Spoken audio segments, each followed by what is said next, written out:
过了30岁以后的姐妹啊，夏天一到了，在空调房里稍微一吹，手脚冰凉，吃点冰，胃里就不舒服，胃口就变差的姐妹，这条视频你可要看好了。最近每天早上都会吃一片醋泡生姜，那个嫩姜啊，你给它切成薄片，要怕上火的呢，你把皮给去掉，搁在玻璃罐子里头，放上香醋，泡上1个礼拜，再放点黄冰糖，得嘞就能吃了。你去试一试。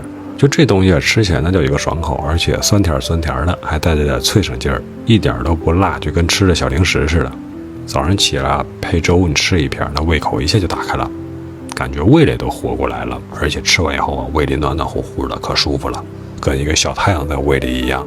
这东西特别适合咱，但是不能多吃，每天你来个1-2片，根据自己身体的状态情况来，就当做给自己身体的一个护理。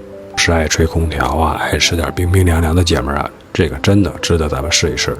不过你也得注意要是你平时就是口干舌燥、爱长痘或者胃不太好的，那你就得少点吃，半片试一试，看看身体有什么样的反应。这东西你要早上吃，中午吃，晚上咱就别吃了，要听老祖宗的话。咱这个年纪真得对自己身体好点。醋泡姜又简单又方便，而且还不贵，自己在家就能做。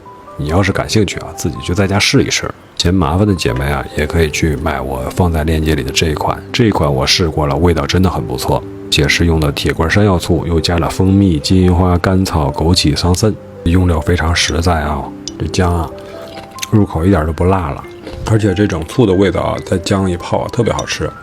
你看这里面还有枸杞，还有桑葚，真的对自己好一点。你就记得一句话我们每吃进一口的东西，它是否对我们身体有滋养，你就按照这个标准来我们吃东西。身体干净了，脸就干净，自然就漂亮了。祝你开心，福生无量。